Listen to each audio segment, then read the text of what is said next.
లేడని నువ్వు తిరస్కరించి మాట్లాడడం కన్నా ఉన్నాడనుకుని నమస్కరించి బ్రతకడంలో ఒక ప్రయోజనము, ఒక క్రమశిక్షణ, నీ జీవితానికి ఒక ఔదార్యము ఏర్పడతాయి కదా. అప్పుడు ఏమవుతుందంటే ఆయన బిడ్డలే మేమందరం అన్నప్పుడు అన్నదమ్ములు అక్క చెల్లెళ్ళు అన్న భావనతో ఒక సమైక్యతాభావం, ఒక కుటుంబంగా బ్రతకగలిగినటువంటి స్థితి ఏర్పడుతుంది కదా. కాబట్టి ఉన్నతమైన ప్రయోజనాన్ని అపేక్షించి భగవంతుడు ఉన్నాడని నమ్మి నమస్కరించడం నేర్చుకో. ఇది విదురవాక్కు. కాబట్టి అయితే మీరు నన్ను ఒక ప్రశ్న వెయ్యొచ్చు, బాగుంది కానండి, ఇది ఏదో అవసరం ఉంది, భగవంతుడిని అడిగారు, కాదనం బాగుంది, అసలు నిజంగా ఏ అవసరం లేకపోయినా రోజులు బాగానే విడుతున్నా, అసలు ఈ రోజు పూజ చేయడం అనేటటువంటి దాని వల్ల వచ్చే ప్రయోజనం ఏమైనా ఉంటుందా, అసలు దాని వెనక ఏదైనా శాస్త్రీయమైన కారణం ఉంటుందా, విదురుడు ఎందుకు చెప్పాడు అసలు దైవానికి నమస్కారం చేయమని? నేను మీకు ఒక్క మాట చెప్తా, బాగా గుర్తుపెట్టుకోండి. ఎవరు పూజ చేస్తున్నాడో వాడు లోకము చేత పూజింపబడతాడు. నేనన్న మాట బాగా పట్టుకున్నారా? ఎవరు పూజ చేస్తాడో వాడు లోకము చేత పూజ అందుకుంటాడు. అదేమిటండి మీరు అన్న మాట మాకు బాగా అర్థం కాలేదు, మీరు ఏదో అన్నారు బాగుండదని అన్నాం అంతే అంటారా? మీకు వివరణ చేసే ప్రయత్నం చేస్తా. పూజ అంటే ఏమిటి? పొద్దున్నే దేవుడి దగ్గరికి వెళ్ళో దీపం పెడుతున్నా. ఎందుకు? ఎవరు భగవంతుడు? చంద్ర సూర్యౌచ నేత్రే కర్ణావాసా శిరోద్యౌ ముఖమవిదహనో యస్య వాస్తేయమబ్ధి అంతస్తం యస్య విశ్వం సురనర ఖగో భోగి గంధర్వ దైత్యైః చిత్రం రమ్యతే తం త్రిభువన వపుషం విష్ణుమీశం నమామి అంటున్నామా విష్ణు సహస్రానికి? వందే శంభుమాపతిం సురగురుం వందే జగత్కారణం వందే పన్నగభూషణం మృగధరం వందే పశూనాం పతిం వందే సూర్య శశాంక వన్ని నయనం అంటున్నామా పరమశివుణ్ణి? సూర్యచంద్రులు ఇద్దరూ ఆయనకి కన్నులు. అంటే వెలుగుకు వెలుగు ఆయన. నత్ర సూర్యోభాతి నచంద్రతారకం నేమా విద్యుతోభాతి కుతోయమగ్ని త్వమేవ భాంతమనుభాతి సర్వం తస్య భాషా సర్వమిదం విభాతి అంది వేదం. భాగవతంలో పోతన గారైతే లోకంబులు లోకేశులు లోకస్తులు తెగిన తుది అలోకంబుకు పెంచీకటి కావల యవ్వండేకృతి వెలుగువతని నేసే వింతున్ అన్నారు. అంతా చీకటైపోయాక కూడా వెలుగుగా నిలబడగలిగిన వాడెవరో వాడే పరమాత్మ. ఆయన స్వరూపమే వెలుగు. మరి వెలుగులకు వెలుగైన వాడికి ఈ దీపం ఎందుకు? ఏమిటి దీపం పెట్టకపోతే ఏమవుతుంది? ఆయనకి కనబడదా మనకు కనబడదా? పోనీ తెల్లవారుదావునో చీకట్లోనో పూజ చేసావు, దీపం పెట్టావు, నీకు ఉపయోగమేమో, ఆయనకు ఎవడొచ్చి చేస్తున్నాడో ఆయన కనిపెట్టడానికి బాగుంటుందేమో అనుకో. పొద్దున్న 10ంటికి సత్యనారాయణ వ్రతం చేస్తుంటే ముందు దీపం ఎందుకండి? ఏమిటి దాని వల్ల ఉపయోగం? అంటే కేవలం దీపం వెలిగించడం కాదు. దీపం ఎందుకు వెలిగిస్తారంటే, ఈశ్వరా నువ్వు ఈ కంటికి వెలుగిచ్చావు, ఈ కంటి వెలుతురులో నా భార్యని చూస్తున్నా, బిడ్డల్ని చూస్తున్నా, మనవల్ని చూస్తున్నా, పర్వతాలు చూస్తున్నా, జలపాతాలు చూస్తున్నా, చెట్లు చూస్తున్నా, స్నేహితుల్ని చూస్తున్నా, మనవల్ని చూస్తున్నా, దేవాలయాన్ని చూస్తున్నా, ధ్వజస్తంభాన్ని చూస్తున్నా, ఎంత సంతోషపడుతున్నాను. ఇన్ని సుఖాలకి కారణం నువ్వు కంటికి ఇచ్చిన వెలుగు కదూ. నువ్వు ఇంత వెలుగు నా కంటికి పెట్టి ఇన్ని సుఖాలు అనుభవించడానికి నన్ను కారణం చేశావు. కాబట్టి నీకు నేను మళ్ళీ కృతజ్ఞత చెప్పడానికి ఏ వెలుగు నా కంటికి ఇచ్చి నాకు ఇన్ని సుఖాలు ఇచ్చావో ఆ వెలుగుకు ప్రత్యామ్నాయంగా ఒక దీపం పెట్టి కృతజ్ఞత చెప్తున్నాను.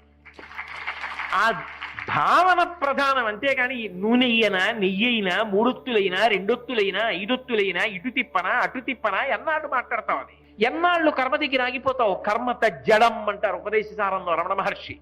మంచిదే, మొదట తెలుసుకో. ఏదో సాధ్యం త్రివర్తి సంయుక్తం 3 ఒత్తులను అందులోనే చెప్పారుగా.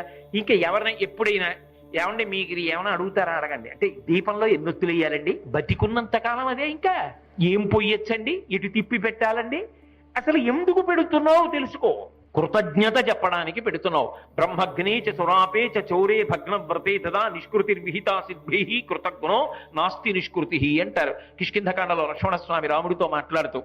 ఎవరికైనా నిష్కృతి ఉందేమో కానీ ఉపకారం పొంది కృతజ్ఞత చెప్పని వాడికి నిష్కృతి లేదు. అయినప్పుడు భగవంతుడు ఈ కంటికి వెలుగిచ్చాడు, ఆయన ఉన్నాడు, ఈ కంటిని పెట్టినవాడు వాడు. ఆయన లేకుండా ఈ కన్ను రాదుగా. నేను ఇంటికి వెళ్ళేటప్పటికి చపాతీ ఉంటే ఖచ్చితంగా ఎవరో పెట్టారుగా, నా భార్య ఊళ్ళో లేకపోతే. అలా ఈ కన్ను పెట్టినవాడు ఒకడు ఉండాలి కదా. ఈ కన్ను పెట్టినవాడు ఒకడు ఉన్నాడు, వాడిని భగవంతుడు అని నేను పిలుస్తున్నాను.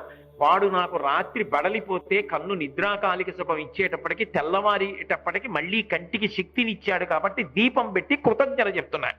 వాడు నాలుకనిచ్చి నాలుక మీద రసాంకురములు పెట్టాడు. నాలుక మీద ఏదైనా పెట్టగానే రుచి తెలుస్తుంది. అంతేకాదు, వెంటనే నాలుకలోంచి దవడలలోంచి లాలాజనము ఉత్పత్తి అయ్యేటట్టుగా చేశాడు. అందులో జిగురుగా ఉండేటటువంటి మ్యూకస్ టైలిన్ అనబడేటటువంటి 2 పదార్థములు ఉత్పాదనమవుతాయి. ఆ మ్యూకస్ ఏం చేస్తుందంటే సూక్ష్మ క్రిములను చంపేస్తుంది. టైలిన్ ఏం చేస్తుందంటే జిగురుగా ఉండి కంఠంలోంచి కడుపులోకి పదార్థం జారిపోవడానికి ఉపకారం చేస్తోంది. ఇవన్నీ నేను 1/4 కిలో తెచ్చుకుని నోట్లో పోసుకున్నాను. అది అవడంలో ఎవడో ఒకడు తయారు చేస్తున్నాడా వీటన్నింటినీ లోపల? వాడెవరున్నాడో, ఎవడు నాకు రుచి తెలిసేటట్టు చేస్తున్నాడో, నేను తెలియక వేడిది తినేస్తే రసాంకురములు కాలిపోతాయి. మళ్ళీ తెల్లవారేటప్పటికి రసాంకురములు పుడతాయి. కొన్ని లక్షల రసాంకురములు ఉంటాయి నాలుక మీద. అటువంటి వాడికి నేను కృతజ్ఞత చెప్పడానికి పరమ ప్రశాంతమైన స్థితిలో నేను ఈ భావనతో ఉన్నాను కాబట్టి సాత్విక పదార్థాన్ని నైవేద్యం పెడతా. ఓ పటికి బెల్లమో, ఓ పండో, ఓ పాలో, ఓ పలహారమో అక్కడ పెట్టి ఈశ్వర స్వీకరించండి అంటున్నాను. అంటే కృతజ్ఞత. ఇప్పుడు మీరు చెప్పండి, ఈ కృతజ్ఞత ఈశ్వరుడి దగ్గర మొదలైంది, అది కిందకెళ్ళింది. చిన్న ఉపకారం చేశాడు ఎవరో, ఆ ఉపకారం చేసిన ఆయన వచ్చాడు. అదేం పెద్ద ఉపకారం ఏం కాదు లోకం దృష్టిలో, చాలా చిన్న ఉపకారం. కానీ ఆయన ఏం చేస్తాడంటే, ఆయన వచ్చినప్పుడు కొడుకుని పిలిచి, ఒరేయ్ ఎంత ఉపకారం చేశారో తెలుసురా, మొన్న మీ అమ్మ నీ దగ్గరికి వచ్చింది, ఒక్కడనే ఉన్నా, జ్వరం వచ్చింది, చలి, ముసుగు పెట్టుకుని గడగడలాడుతూ పడుకున్నా, లేచి కిందకి వెళ్ళడానికి కూడా ఓపిక లేదు.